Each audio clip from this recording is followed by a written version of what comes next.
सोच के देखिए, पिछले 60 सालों से भारत में बोनस देने का तरीका एक ही कानून पर चल रहा था, लेकिन अब सब कुछ बदल गया है। तो चलिए हम सब मिलकर समझते हैं कि इस बड़े बदलाव का आखिर हम सब पर क्या असर पड़ेगा। तो आज हम क्या क्या बात करने वाले हैं। सबसे पहले हम बोनस के इस नए दौर को समझेंगे, फिर पुराने कानून की विरासत पर एक नज़र डालेंगे।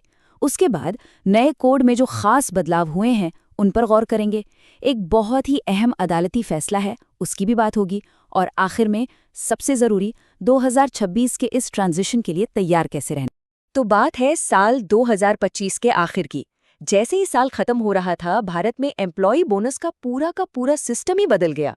सोचिए, एक कानून जो इतने दशकों से चला आ रहा था, उसे बस अलविदा कह दिया गया।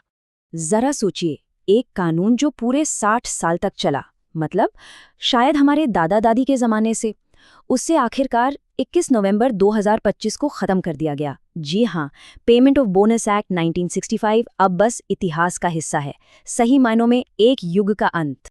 और ये कोई छोटा मोटा अपडेट नहीं है, बिल्कुल नहीं। इसको ऐसे समझिए जैसे एक पुरानी खटारा गाड़ी को हटाकर एक बिल्कुल नई चमचमाती हुई मॉडर्न कार ले आए हैं। पुराने कानून को पूरी तरह से इस नए कोड ऑन वेजेस 2019 से रिप्लेस कर दिया गया है।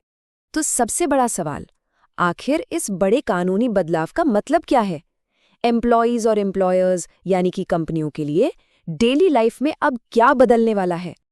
अच्छा, इस नए बदलाव को ठीक से समझने के लिए ना पहले ये जानना जरूरी है कि पुराना सिस्टम था कैसा। आखिर 60 साल तक उस कानून में ऐसा क्या था जो अब बदलना पड़ा। देखिए, पुराने कानून के हिसाब से बोनस कोई गिफ्ट या इनाम नहीं था। ये एक डेफर्ड वेज माना जाता था, यानी कर्मचारी का कानूनी हक। एक तरह की गारंटी थी कि भाई कंपनी के मुनाफे में आपका भी हिस्सा है। इससे इंडस्ट्रियल पीस भी बनी रहती थी। और ये बोनस कैलकुलेट करना कोई बच्चों का खेल नहीं था, बहुत कॉम्प्लिकेटेड प्रोसेस था। जैसा कि हम देख सकते हैं, ये 3 अलग-अलग स्टेप्स में होता था। पहले ग्रोस प्रॉफिट निकालो, फिर उसमें से प्रायर चार्जेस घटाओ, तब जाके अवेलेबल सरप्लस मिलता था, और फिर उसका भी 67% एम्प्लॉयज में बांटा जाता था। काफी उलझा हुआ सिस्टम था, कहना पड़ेगा। और इसमें एक और मजेदार चीज थी, कैलकुलेशन कैप। भले ही किसी एम्प्लॉय की सैलरी 21,000 रुपए तक हो, जो कि एलिजिबिलिटी लिमिट थी, लेकिन उनका बोनस हमेशा मैक्सिमम 7,000 रुपए की सैलरी पर ही कैलकुलेट होता था। यानी आपकी सैलरी कितनी भी हो, बोनस एक लिमिट पर आकर रुक जाता था। तो अब आते हैं नए कोड ऑन वेजेस पर। इसने पुराने कानून की जो मूल भावना है उसको तो रखा है, लेकिन इसमें कुछ बहुत ही जरूरी और मॉडर्न बदलाव किए गए हैं। चलिए देखते हैं। सबसे बड़ा गेम चेंजर है वेज सीलिंग, यानी वेतन सीमा। देखिए, पुराने कानून में 21,000 और 7,000 के फिगर्स पार्लियामेंट को एक्ट में लिखने पड़ते थे। उन्हें बदलना मतलब एक लंबा प्रोसेस, लेकिन नए कोड में अब सरकार इन सीलिंग्स को नोटिफिकेशन के जरिए तय करेगी। इससे क्या होगा, फ्लेक्सिबिलिटी आएगी और महंगाई के हिसाब से इसे जल्दी जल्दी अपडेट किया जा सकेगा। अच्छा, पहले ये भी देख लेते हैं कि किन किन कारणों से एक एम्प्लॉय अपना बोनस खो सकता था। पुराने 1965 के एक्ट के मुताबिक सिर्फ कुछ गिने चुने सीरियस मामले थे, जैसे फ्रॉड, हिंसा करना या चोरी चकारी। लेकिन अब नए कोड में एक बहुत ही इम्पॉर्टेंट चीज जोड़ी गई है।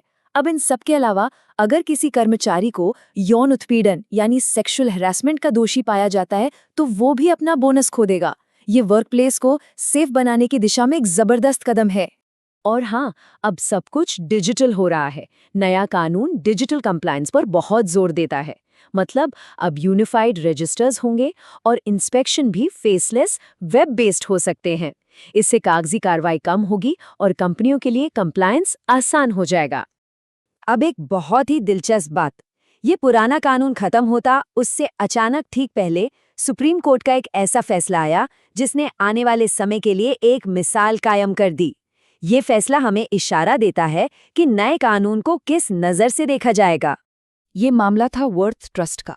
देखिए, सुप्रीम कोर्ट ने अप्रैल 2025 में साफ साफ कहा, सिर्फ ट्रस्ट या चैरिटेबल इंस्टीट्यूशन का लेबल लगा लेने से आप लेबर लॉज से बच नहीं सकते।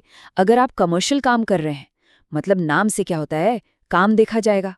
फैसला बिल्कुल क्लियर था कि अगर कोई ऑर्गेनाइजेशन बिजनेस की तरह चल रही है और मुनाफा यानी सरप्लस कमा रही है, तो उसे बिजनेस की तरह बोनस भी देना पड़ेगा।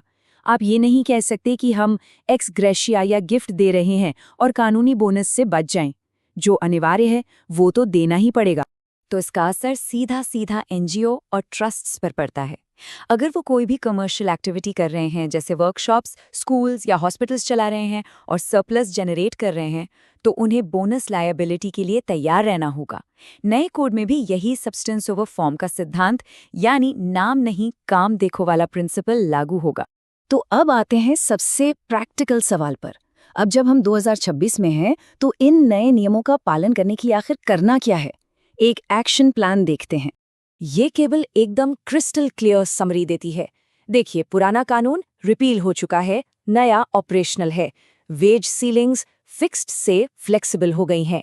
डिस्क्वालिफिकेशन में सेक्सुअल हैरेसमेंट का इंपॉर्टेंट एडिशन हुआ है और इंस्पेक्टर अब फैसिलिटेटर की भूमिका में होंगे और रिकॉर्ड कीपिंग फिजिकल से सीधा डिजिटल। कितना बड़ा शिफ्ट है। तो 2026 के लिए कंप्लायंस चेकलिस्ट क्या है? सबसे पहले अपनी लीगल रजिस्टर्स को अपडेट कीजिए। जब तक नई वेज लिमिट्स नहीं आती, पुरानी 21,000 रुपये 7,000 रुपये ही यूज कीजिए। एम्प्लॉई हैंडबुक्स में जो नया डिस्क्वालिफिकेशन क्लॉज है उसे फौरन ऐड कीजिए। और हाँ, अपने सारे बोनस रिकॉर्ड्स को नए डिजिटल फॉर्म सी में माइग्रेट करने की तैयारी शुरू कर दीजिए। तो ये नया लचीला सिस्टम हमें एक बहुत बड़े सवाल के साथ छोड़ जाता है। अब जब वेज सीलिंग सरकार के हाथ में है, तो क्या स्टैट्यूटरी बोनस सिर्फ एक फिक्स्ड फॉर्मूला न रहकर आने वाले समय में एक डायनामिक इकोनॉमिक टूल बन जाएगा? एक ऐसा टूल जिससे अर्थव्यवस्था को मैनेज किया जा सके? ये एक बहुत ही दिलचस्प सवाल है, जिसका जवाब हमें आने वाला वक्त ही देगा।